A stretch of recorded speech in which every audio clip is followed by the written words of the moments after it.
आप सबको प्रणाम। वितराग विजन चैनल में आपका स्वागत है। कैसे हैं आप सब? आशा करता हूं आप आनंद में होंगे। पिछले वीडियो में हमने 8 दृष्टियों में से स्थिरा दृष्टि के बारे में जाना। इसी श्रृंखला को आगे बढ़ाते हुए आज हम कांता दृष्टि को जानने का प्रयास करेंगे। कांता दृष्टि का बोध। कांता दृष्टि में चौथे, पांचवें और छठे गुण स्थान के जीव होते हैं। इसमें जीवों का परिणाम बहुत शांत, प्रिय और मनोहारी होता है। उनका स्वभाव उपशांत और स्वार्थहीन होता है। यह दृष्टि प्रिय नाम से जानी जाती है क्योंकि इसमें रहने वाले जीव अपनी आंतरिक शुद्धता और विनम्रता के कारण सभी को प्रिय लगते हैं। मुख्य विशेषताएं। पहली, अन्यमुद दोष का अभाव। अन्यमुद का अर्थ है संसार की भौतिक गतिविधियों में आसक्ति। छठी दृष्टि के जीवों में यह दोष नहीं होता। उनके परिणाम शुद्ध, राग द्वेष रहित और वैराग्यपूर्ण होते हैं। दूसरी, हितोदय और मीमांसा। ये जीव निरंतर तत्व चिंतन, मीमांसा में रत रहते हैं। उन्हें भौतिक विषयों में सुख दुख का अनुभव नहीं होता क्योंकि वे समझते हैं कि सुख दुख राग द्वेष के कारण होते हैं, न कि भौतिक वस्तुओं के।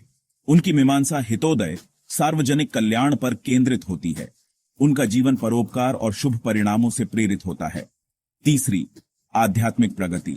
छठी दृष्टि में जीव आध्यात्मिक रूप से पांचवीं दृष्टि से अधिक उन्नत होते हैं। उनका जीवन कषाय मुक्त, दोष मुक्त और औचित्यपूर्ण होता है। यह दृष्टि चतुर्थ गुण स्थान से लेकर 14वें मुक्ति तक के मार्ग की पहचान करवाती है और जीव को तेज गति से आगे बढ़ने में मदद करती है। चौथी, स्थिर और व्यापक बोध। इस दृष्टि में जीवों का बोध तारों की स्थिरता जैसा होता है। उनका मन शांत और स्थिर होता है, चाहे अनुकूल या प्रतिकूल परिस्थितियां हों। उनकी गहराई और गंभीरता उन्हें हर परिस्थिति में संतुलित बनाए रखती है। पांचवी, लोकप्रियता। कांता दृष्टि वाले जीवों का आचरण और ज्ञान लोगों को आकर्षित करता है। उनका व्यवहार लौकिक और अलौकिक औचित्य से युक्त होता है। छठी, अनुशासन और शुद्ध उपयोग। ये जीव अपने आचार का पालन बिना किसी विचलन के करते हैं। उनका उपयोग ध्यान और चिंतन 24 घंटे शुद्ध और शुभ होता है। उदाहरण और महत्व। गृहस्थ अवस्था में तीर्थंकर इस दृष्टि में होते हैं। उनके जीवन में वैराग्य और विवेक स्पष्ट झलकता है। छठी दृष्टि से चारित्र मोहनीय दोषों का नाश प्रारंभ होता है, जो आत्मा को शुद्ध स्वरूप की ओर ले जाता है। निष्कर्ष, कांता दृष्टि के जीव शुद्ध उपयोग, गहन तत्व चिंतन और आत्मिक विकास में सिद्ध होते हैं। वे संसार में रहते हुए भी वैराग्य में स्थित रहते हैं और अपने जीवन के माध्यम से लोक कल्याण का उदाहरण प्रस्तुत करते हैं। छठी दृष्टि वाले जीवों के गुण और उनकी आध्यात्मिक स्थिति का वर्णन इस प्रकार है। पहला, जनप्रियता और मानसिकता।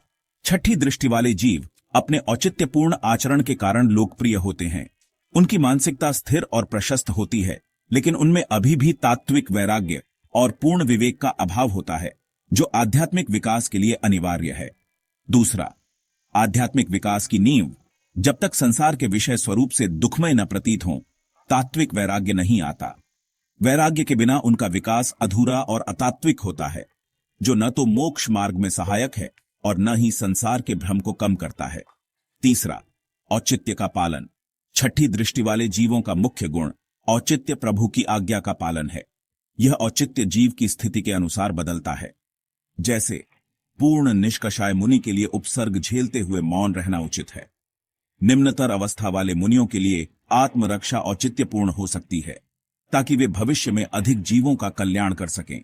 गृहस्थ छठी दृष्टि वाले जीवों की सांसारिक गतिविधियां भी भगवान की आज्ञा के अनुसार औचित्यपूर्ण होती हैं। चौथा, आत्मरक्षा का महत्व। जो मुनि तत्व की गहरी समझ रखते हैं, वे आत्मरक्षा आध्यात्मिक लाभ के लिए करते हैं, न कि मानसिक शांति के लिए। जो मुनि मानसिक अस्थिरता से जूझते हैं, उनके लिए आत्मरक्षा आवश्यक है, ताकि वे असमाधि के कारण रखड़ न जाएं। पांचवा, गुणस्थानों का प्रभाव। छठी दृष्टि वाले जीव चौथे, पांचवें और छठे गुणस्थान में हो सकते हैं। इन सभी में अन्यमुद दोष समाप्त हो चुका है, लेकिन प्रशस्त कषायें बनी रहती हैं। ये प्रशस्त कषायें समाप्त होने पर वे सातवीं प्रभा दृष्टि तक पहुंचते हैं। अंत में अंतर और लक्ष्य छठी दृष्टि वाले जीवों का जीवन औचित्य और प्रशस्त कषायों से प्रेरित होता है। पांचवी दृष्टि में अप्रशस्त कषायों के कारण उनके पुरुषार्थ में खामियां रहती हैं, जबकि छठी दृष्टि में ऐसा नहीं होता। निष्कर्ष, छठी दृष्टि वाले जीव आध्यात्मिक मार्ग पर अग्रसर होते हैं, लेकिन अभी उन्हें प्रशस्त कषायों से मुक्त होकर सच्चे तात्विक वैराग्य तक पहुंचना होता है। योग दृष्टि का विकास। योग दृष्टि में व्यक्ति की दृष्टि का विकास धीरे धीरे होता है।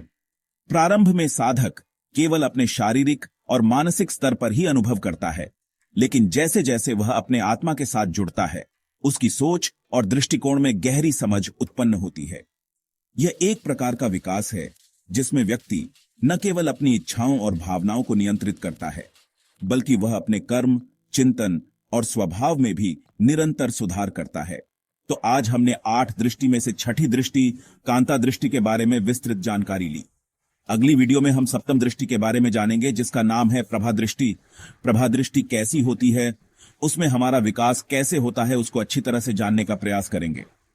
उससे पहले चैनल को सब्सक्राइब करिए, वीडियो को लाइक करिए, ताकि हम ऐसी और वीडियो बनाते रहे। यह जानकारी आपको कैसी लगी कमेंट में जरूर बताएं। तब तक अपना ख्याल रखिए और किसी के शुभचिंतक बनिए। धन्यवाद।